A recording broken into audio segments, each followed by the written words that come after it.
obviously the social media side, in terms of trolling. I hate that word, but trolling is a real thing. Negative comments, having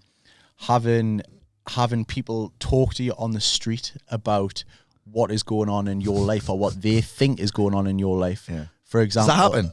Well, yeah, like someone said, I was in takeaway the other night getting a kebab wrap because do you know what, a chicken wrap, wanted a chicken wrap, goes in the takeaway, and some girls like shouting at us being like, why did you cheat on Paige with that blonde girl? I didn't fucking cheat on Paige with this blonde girl. You've seen a fucking TikTok. The nuggets nugget thing. The nugget thing. Yeah. Mate, I've never had so much shit for wanting a McDonald's at the end of the night.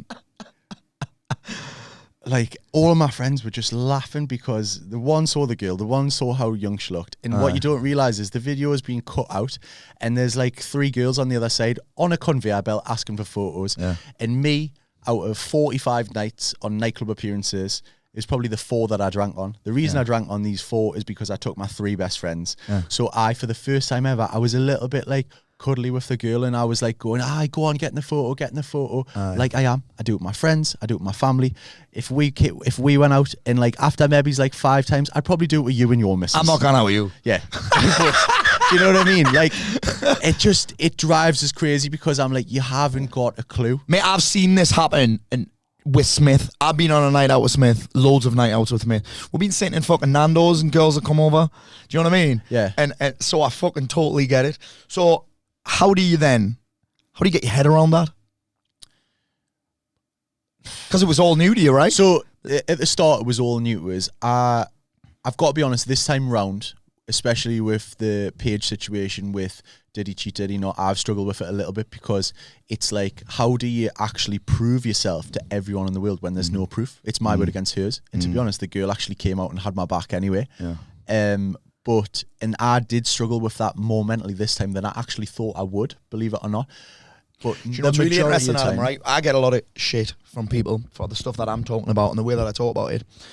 And I can handle criticism of what I'm saying, my opinion, even the way I look, or me fucking accent, the fact that I talk too fast, the amount I swear, I can take all that. But it's weird when someone questions me integrity, that's the only time I get triggered. Yeah. Do you know what I mean? Yeah. Like, I'm like, are you fucking kidding me? And that's kind of what's happening here, isn't it? Yeah. Your integrity is getting questioned rather than like your looks or what you're wearing or what you're not wearing in your case.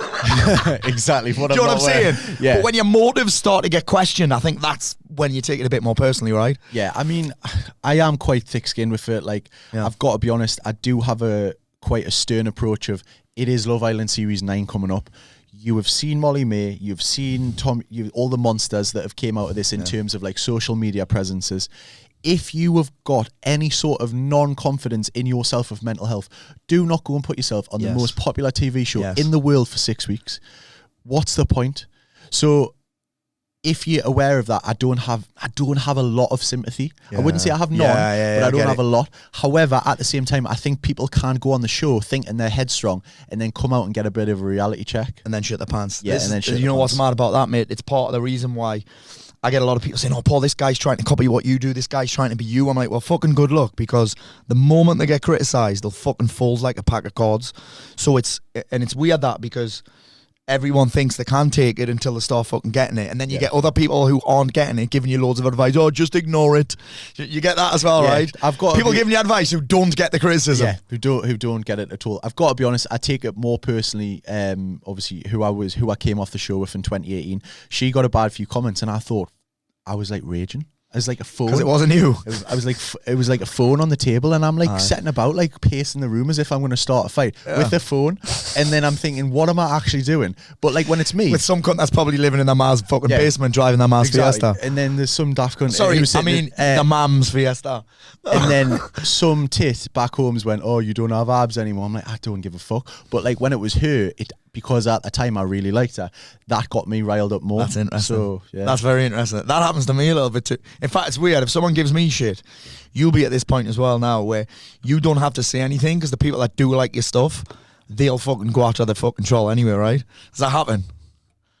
Yeah, you have got a lot of good ones as well. But what I say is, like, your good people only really comment like once in a blue moon because you comment back and be nice to them, and they're like, yeah, I've got that comment. Yeah. So they do it once a month, whereas these trolls, they're just like, they do it every day. What are some of the practical things that you do then when you're getting these shit? Is there anything that you're saying? Are you blocking them? Is there any tools that you're using? I have a real back and forth with my agent and with PR because I'm such a sarcastic, like, little shit. Like, I've commented back once saying, who put 20 pence in the daft cunt? Like, and I got told off for that. And I know that you shouldn't say that word and whatever and that, but like, that's my way of like, I just think that like, I'll just embarrass them. But yes, I appreciate the fact of you shouldn't probably do that with some people. They give us a little bit of advice, you know? But I probably have to hold back on my natural reaction sometimes. Me too. Me too. Because I guess what's the best way to deal with it? And I'm thinking, well, I change my mind every day. Yeah. Sometimes I'm like, well, I'm going to block and delete this cunt. Sometimes I'm like, I'm going to have a bit of fun. Or it's like, thanks, have a fantastic day. You know, like, kill them with that kindness thing. You know when someone's up your arse in the car and they're raging, they're effing and blinding, and they're doing So all this, and you just wave at them, and it winds them up more. That's normally my approach. I do a bit of that. I love you're really fucking annoying. I'm like, thanks for noticing, mate. I try really hard. And then sometimes I'm like, that's not fucking okay. Exactly. Sometimes, mate, honestly, last year, one of the biggest disappointments I had of myself was I sent someone my address. I said, if you want to come and say that, come to my office, because Matt will be here.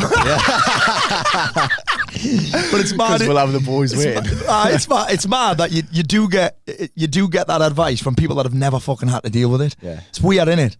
It's I saw one on Paddy the Baddy the other day, and like he was talking about trolls or something. I think it was a bit of a funny one, but I'm like thinking, you're getting one of the hardest people in the world and sending him a DM and like trying to give him abuse and saying you're going to turn up at his house, and he's one of the best fighters in the world right now. I mean, how stupid are you?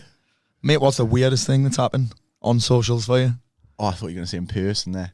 Well, we'll go there next. What's the weirdest DM you've ever had? Anything to do with feet? Nah, do you know what the weirdest one, and it's the most mental stuff. It always pops in my head on a PA nightclub, like probably shite somewhere down the country. Like it's not Bournemouth Ties Club. It's probably not the what. So your clientele, you're 18 to 22, which was me. Now I'm a little bit older, so I'm a little bit, but 18 to 22, maybe he's 23, they're walking in, standard clothes, blah, blah, blah, in a line, 1,000 people. Photo, the bouncers are kicking them out before they can even say hello, goodbye, right?